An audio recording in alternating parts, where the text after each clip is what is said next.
Hi, my name is Pankaj. I'm the other co-founder of Calmo. Uh, so I wanted to talk a little bit about the lessons we have learned in the past year building Calmo. Everybody is working in the AI space is building AI agents, and Calmo is also building agentic system. So I think for this audience, what we learned is very interesting.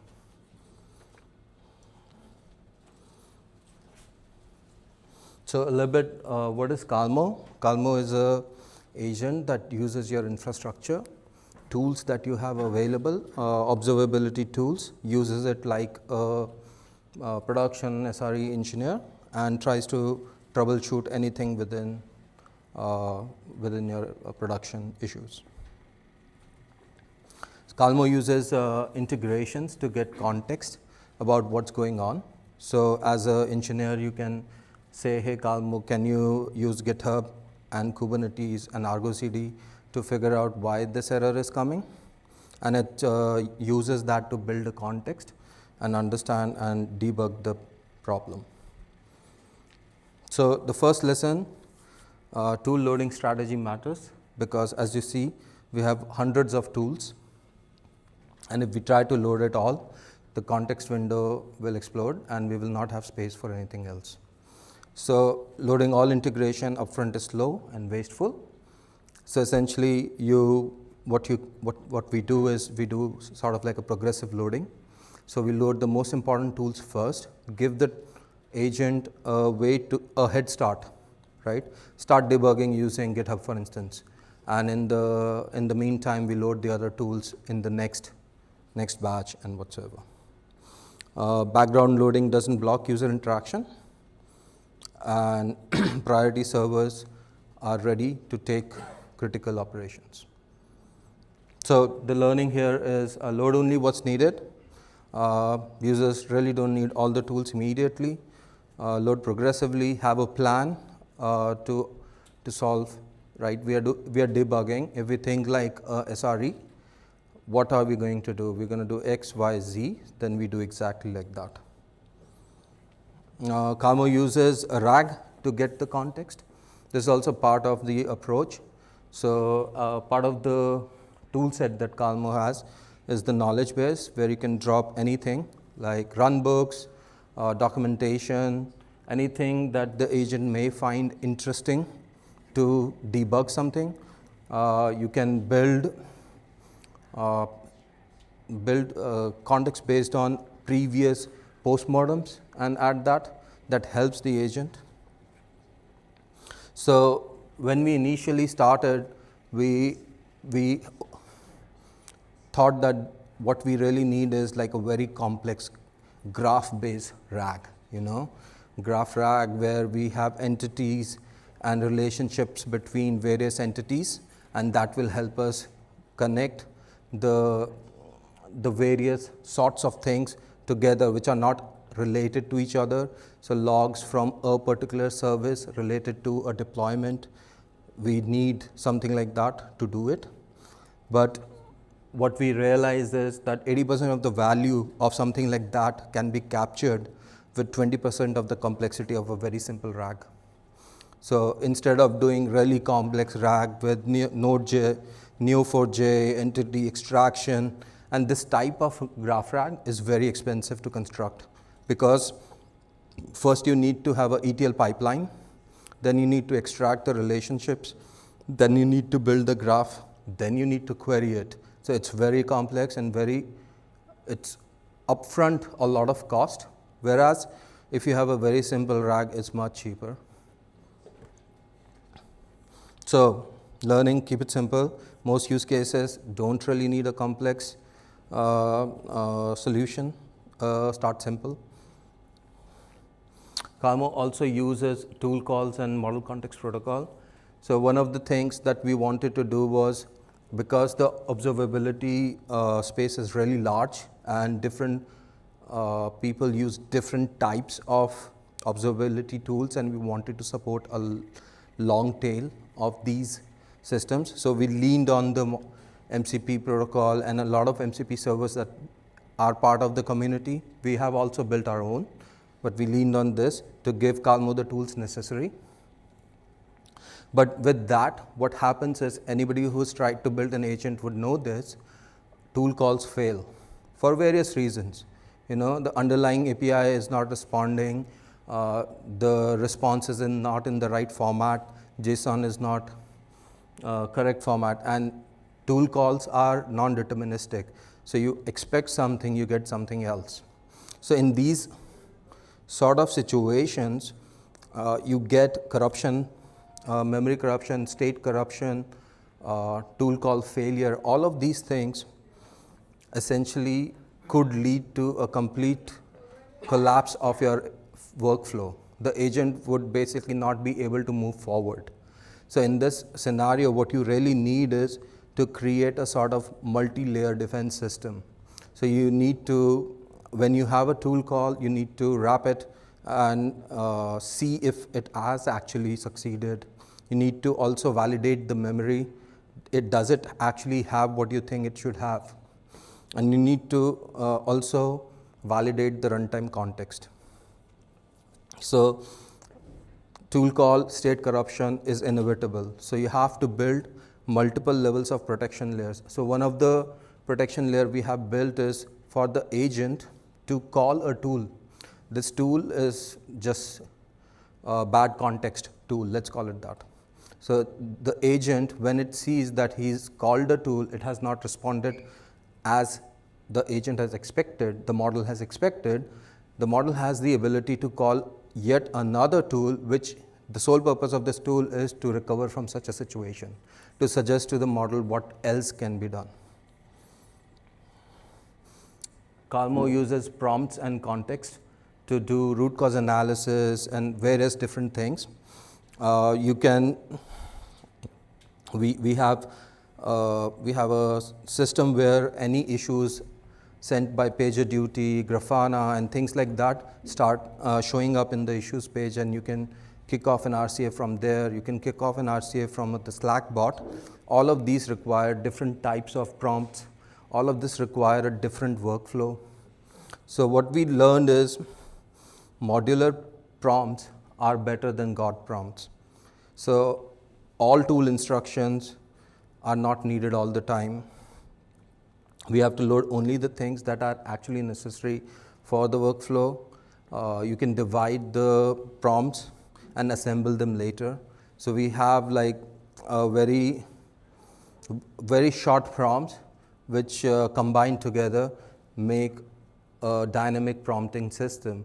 So based on what tools this user needs, based on what the agent is actually wanting to do, we construct the prompts. We don't have one giant prompt in the beginning.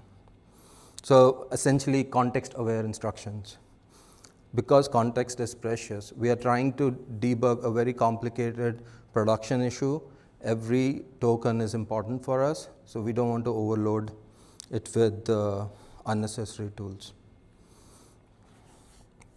Calmo also uses tool calls and chat interface to keep the human in the loop. So I think a lot of us have seen these it's not really very clear here, but the workflows, I think Anthropic had made like this blog post where they had suggested this orchestrator workflow with a synthesizer in the end and various different workflows. ChatGPT and OpenAI have come up with this agent builder, which like unnecessarily complicating everybody's understanding of what agents are, because it's essentially a workflow builder and they're calling it a agent builder. So in the beginning of our journey, we started with this orchestrator pattern, to have sort of like a complex orchestrator, RCA, agent, an agent that is doing some tool calls for context understanding, an agent to do something else. We had this big orchestrator and various agents, as well as a synthesizer. And what we understood from this pattern is it is needlessly complex. It leads to a lot of hallucinations because the agent chaining, an agent talking to another agent, this agent chaining is not very deterministic what happens there. You actually lose a lot of control there. And once one of the agents starts doing some sort of wrong hypothesis, starts following a wrong hypothesis, then it's very difficult to change its mind. All the other agents will start piggybacking on this, and it'll go wrong very quickly. And it's very difficult to give feedback because now it's a feedback of garbage. So our second experiment really was with a single agent, going back to simplicity, single agent, simple flow, and let the human give feedback. That's where the chat interface, I think, is successful because the human is in the loop guiding the agent. So this is sort of like a diagram of how it was and how it is. So essentially, the learning we have is accept human in the loop for better results and simplicity, and the workflows add complex agent-to-agent interactions.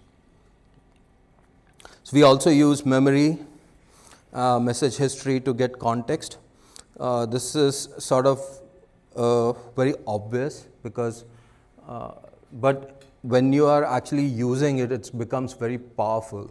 So if you have a nice prompt, you have some documents which are relevant for the problem at hand, maybe some log files. You have a memory of issues you have investigated in the past. You have some user message, user is giving some instructions saying use this tool, don't use that tool, or some instructions user is giving, user is telling I think it's this or something like that. All together it becomes a very good context. Without all of these things, a very good prompt is not going to be as good as when you have historical context, when you have memory, where you're saving short term, when you have a semantic recall from all histories and things like that.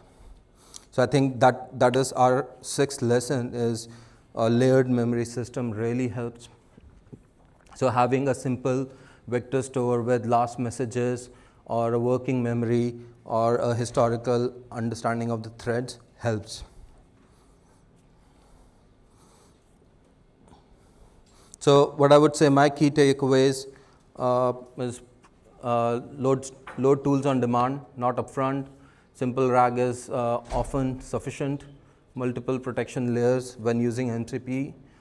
Dynamic prompts are better than great, like poor dynamic prompts beat great static prompts. Single agent is better than dynamic tools. Single agent with dynamic tools. I think if there is one takeaway I would take from this 9 months of experimentation, is a single agent with dynamic tools beats an orchestrated workflow. And the memory is very important. I think November 24, I gave a talk about Calmo at AI Tinkerers, and that's when the whole idea was just formulating. And now we are in a very much more advanced stage of the idea of debugging issues with a contextualized agent. Our agent is able to do log analysis, able to understand root cause, critical code paths. It's able to stitch together the problem using various tools.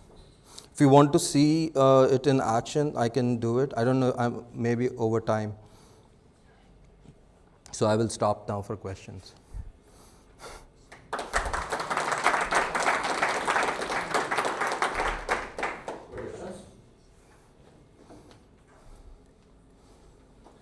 Great talk. Thank you.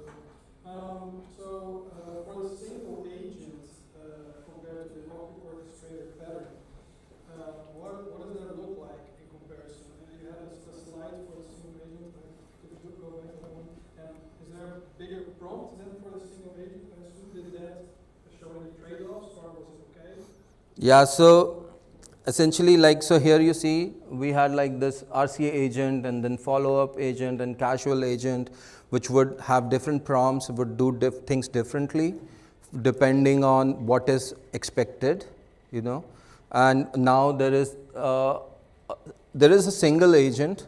However, the prompt is very dynamic.